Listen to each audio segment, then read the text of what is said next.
is everywhere. You can hide under here. It will come where you are. It's everywhere. Viktor Frankl calls it unavoidable suffering. You can't duck it. But most people spend their life not wanting to deal with the pain of rejection, the pain of defeat, the pain of being disappointed, the pain of losing, the pain of failure, the pain of being criticized, the pain of not being liked, the pain. That's called life. Life is full of pain. It's everywhere. But guess what? There's no gain without pain, because it's the pain of regret that you experience.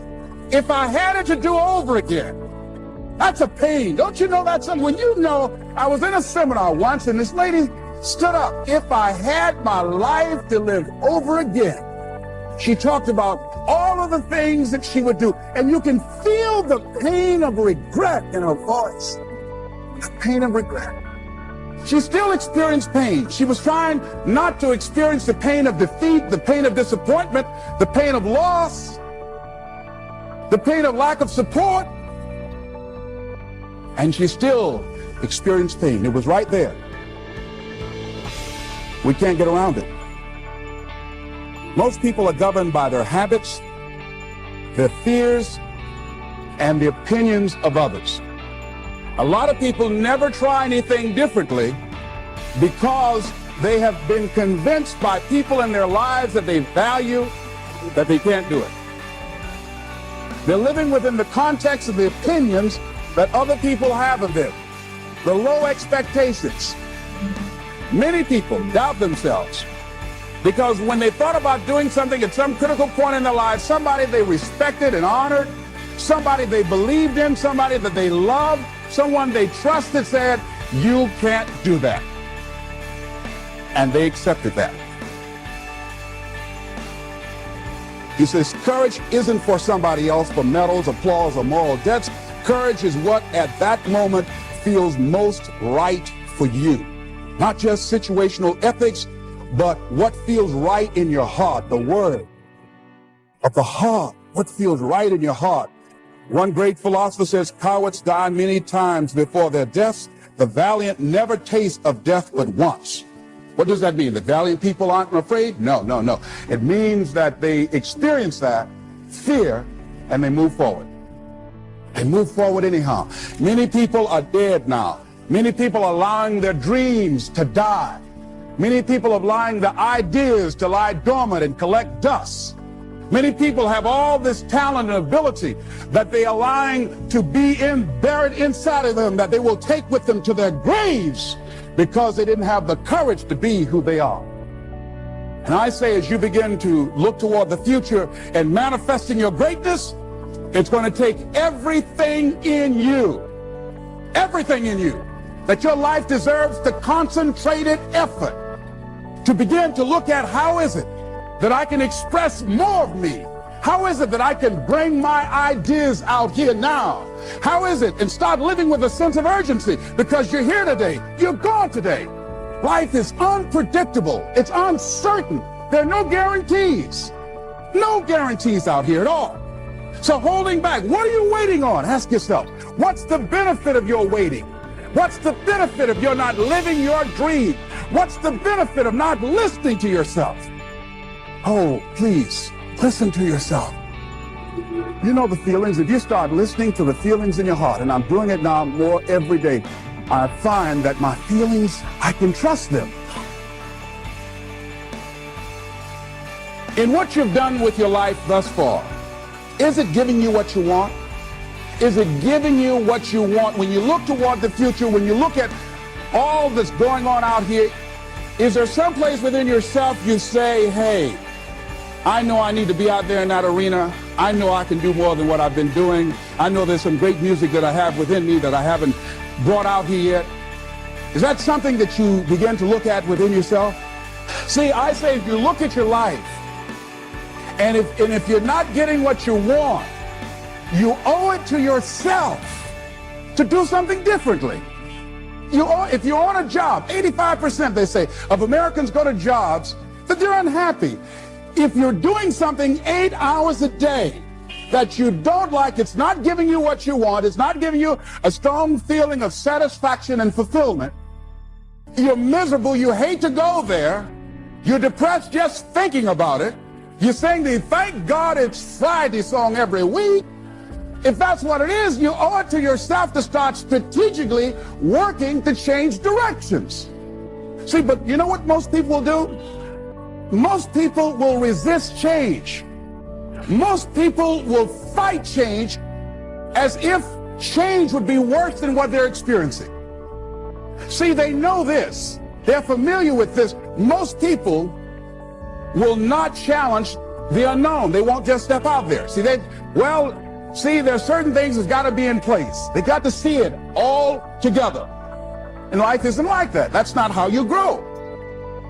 So as you look at your life, you're saying, I'm not getting what I want. As you begin to look toward the future, begin to know that whatever it takes for you to create that, you've got that in you. You got that. You've got genius in you. You've got goodness in you. You've got creativeness in you. If you decide to take the initiative to change the current quality of your life, I say to you that you will find that the universe is on your side, that life is on your side. Now, will it be turbulent? Yes. Will it be easy? No, no. Will you have some opposition? Yes. Will I make a lot of mistakes? Yes. Will I get hurt? Yes. Yes. See, a lot of people won't try anything different in life because they don't want to get hurt. Let me tell you something. It's too much pain to duck. As you look at your life, ask yourself the question, what would your life be like? What would your life look like if you decided not to care what people thought of you? What would your life be like if you decided to give up some of your fears? What would your life be like if you decided to become courageous? What would your life be like? If you decided to act on your dream, if you did what you felt in your heart. You know what courageous means? Tom Ruskin and Randy Reed said. They said that courage comes from a French word which means of the heart. But how does it feel to you? He says it's courage, it takes courage to live. Says most people go through life not allowing themselves to step out because they don't want to let go. They don't want to be blown around. They don't want to be moved. The courage to face life's whirling wind of contradictions. The courage to love yourself. The courage to love. For years, I was afraid to love. The courage to take a chance. The courage to be who you are. And I say to you, that as you look toward the future, you look at life on a daily basis, if there's something that you have been given, if you've heard something within yourself that you know that what you're doing now doesn't fit for you, it doesn't work for you, it's not giving you what you want, and there's something else that you want to do, don't allow that inner doubt in you to talk you out of it, to build a case on why you can't have it, to tell you why you're not good enough. You ignore that inner voice and all of the external voices. Don't judge the possibilities for what you can do based upon the circumstances, because the circumstances won't determine who you are. Don't determine what you're able to do based upon your resources. Don't determine what's possible for you based upon where your life is right now. Where your life is right now is not you. That's just what it is right now. But the possibilities for you are unlimited. If you're in a rebuilding process, it's unlimited. If you're coming back from adversity and devastation, it's unlimited of what you can do. That's the capacity of human beings. It doesn't matter how many mistakes you've made. It doesn't matter how many flops you've had. It doesn't matter how much money you've lost. In fact, I see it only as an investment of what you learn from life, not losses, but investments of what's possible for you. And I say to you that once you start listening to yourself and as you begin to act on your dream, as you start just trying to find your way, doing what you can with what you have, you will start seeing things opening up for you. You'll start attracting people. You say, where'd they come from? Things will start coming together, clicking for you. You say, whoa. You start brainstorming. Ideas will come out of nowhere as you focus on it. The key to it is to begin to focus on what it is you want to do. Why, Les? Why is that important? Because as you focus on that which you want to do, that which we focus on, that which we give our energy to, it will begin to multiply. It will begin to expand. It will begin to develop your consciousness. And out of that comes your greatness. Out of that comes a commitment. Out of that comes a passion for life. Out of that comes a special power that you have in you that you haven't even called on yet. See, the powers that we have will never reveal themselves if we don't challenge them, if we don't put ourselves in a position where we have to use them. So one of the most important things is reading a book that's a really interesting book called Instant Millionaire, and the guy said, put yourself in a position where you can't retreat, where it's do or die, sink or swim. Here's what you'll find out. You'll develop incredible swimming skills. You'll find yourself stroking unlike you've ever seen before. Through the inspiration of desperation, you'll become more creative than ever before. So what is it? How do we handle that whole piece? Throw your whole self into it. See, most people go at it tentatively. They don't give all their stuff. They don't concentrate. They don't put everything they've got in. One guy wrote a book called All You Can Do Is All You Can Do. And all you can do is enough.